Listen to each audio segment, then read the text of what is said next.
Hey friend, John Lennon here, and in this video you're going to learn how to play I Feel Fine as recorded by the Beatles on guitar.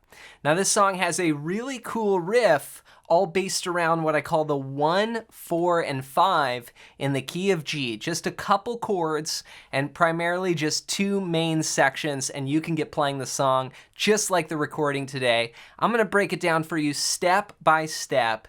But real quick, if you're new to the channel, I've got a gift for you. I want to put something in your hand right away.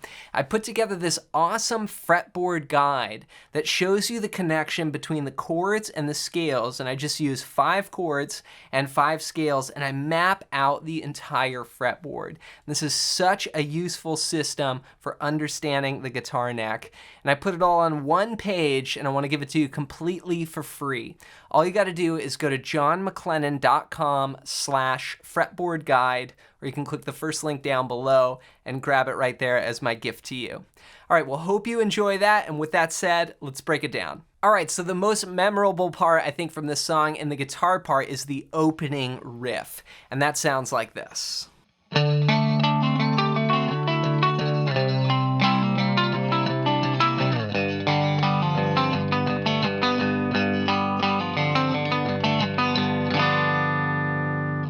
All right, so this is a tricky part to play. It's got a little bit of a stretch to it. What I'm gonna do is I'm gonna break down the riff, and then I'm gonna show you how I'm kind of mixing that together with the chord. So the riff goes like this. So this is a little melody that I'm trying to play while I'm strumming the chord. So I'm starting out here on the 10th fret of the 6th string. And then I go up the octave to the 12th fret of the 4th string, then pluck it again, and come down to the 10th fret. So then play 12 on the 5th string, then grab 12 on the 3rd string. So I'm skipping a string there. Then 11, then 14 on the 4th string, then back to 11, back to 14, and back to 11. So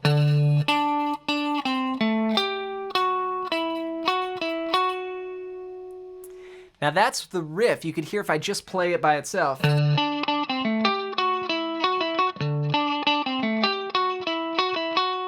That sounds pretty cool, but it sounds even better if you mix it with this chord here. And this is a D chord on the 10th fret here, 10, 12, 12, 11, 10, 10. Just a standard, bar chord here. The Beatles would use this chord all the time. Now what I'm gonna do is hold down that chord and then play the riff off of the chord. And what it does is it can turn into more of almost like a strum, like.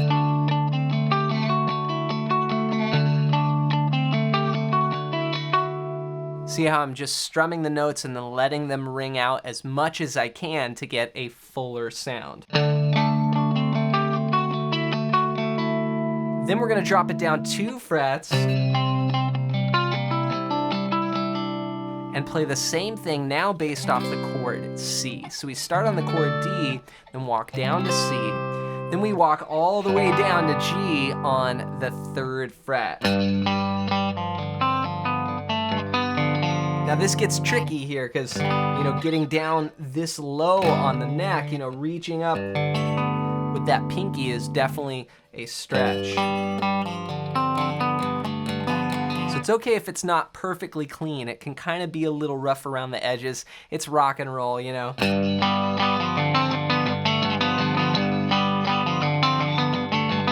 doesn't have to be like, articulating all those close harmonies perfectly. It's just more about kind of the feeling and the strum of it when you get down here.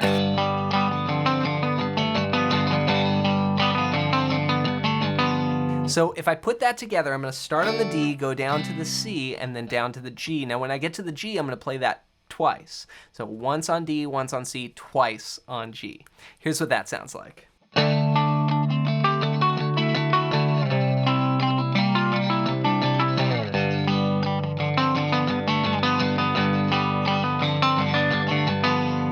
From there, John Lennon comes in with the vocals.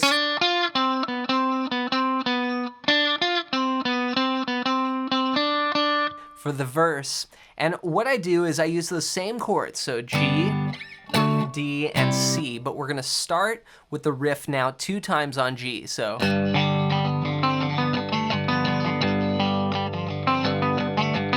And then, you know, she said so. Then I go up to the D chord here, so it's twice on G, once on D, and then you walk down there, you know, over the words, I'm in love with her and I feel fine. You go D, down to C, and here I'm just playing a 7th chord.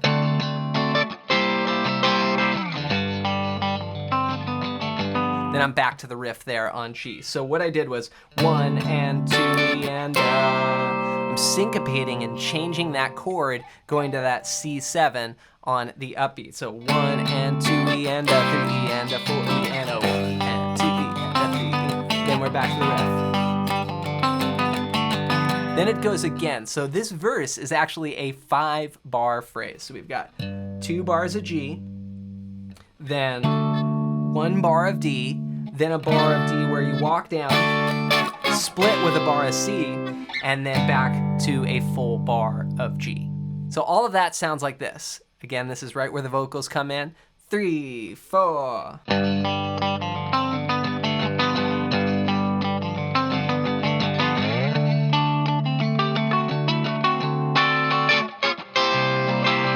Riff. All right, so that goes twice for the verse. Then we go on to the B section, and here we're gonna play this. Then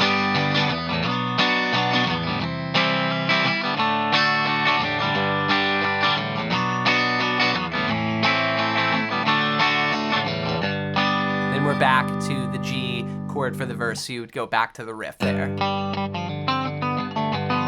So what I played for this B section is the chords start moving a little quicker. We're gonna go G to B minor. And that's a bar chord here on the 2nd fret, starting on the 5th string. 2, 4, 4, 3, 2. Then C, 3, 2, open, 1, open, and then D. Now each chord lasts 2 counts, so 1, 2, switch to C, and then to D. Okay, then I go again. Here I just played an open position G instead of a bar chord. G, E minor, A minor, D. Now in this B section, I'm doing just a simple strumming pattern. I'm going down, down, down, up, down, up. 1 and 2, E and A.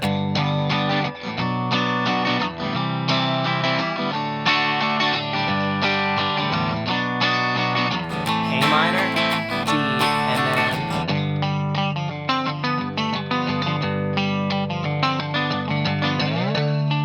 verse.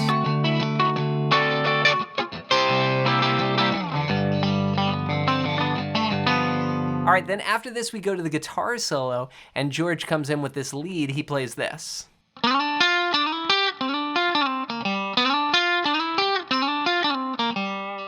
Now this is a great pentatonic solo. We're gonna start out sliding into the 7th fret of the 3rd string, then grab 6 on the 2nd string.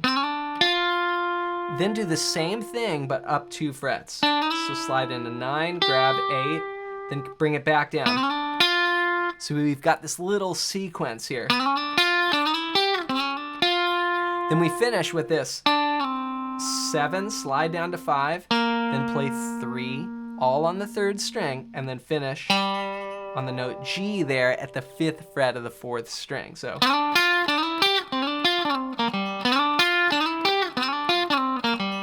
Then we come out of that and we go back to.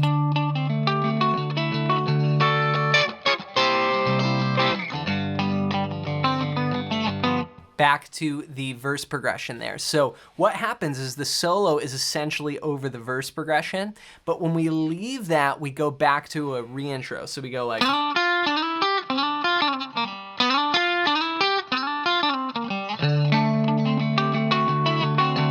And then we stay here. Here's where we connect in the intro.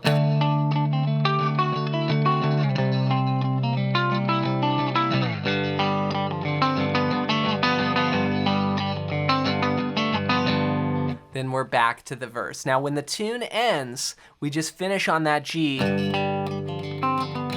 we just vamp the riff on G, and it fades out.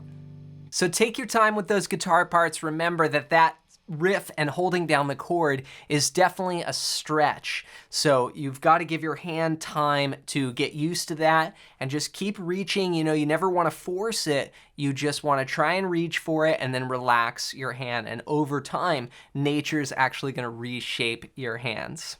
So keep going, and to help you even more, be sure to grab my ultimate fretboard guide at the first link down below. This is so useful. It's one of the most useful pages I've ever put together for guitar. It's going to show you the 5 chords and the 5 scales that you need to know to map out the entire fretboard. And this works for any style. You'll be able to move this to any key, so it's just these patterns that are basically movable on the neck, and it's going to help unlock the fretboard for you. So grab your copy completely for free. Just go to johnmclennan.com/fretboard guide or click the first link down below.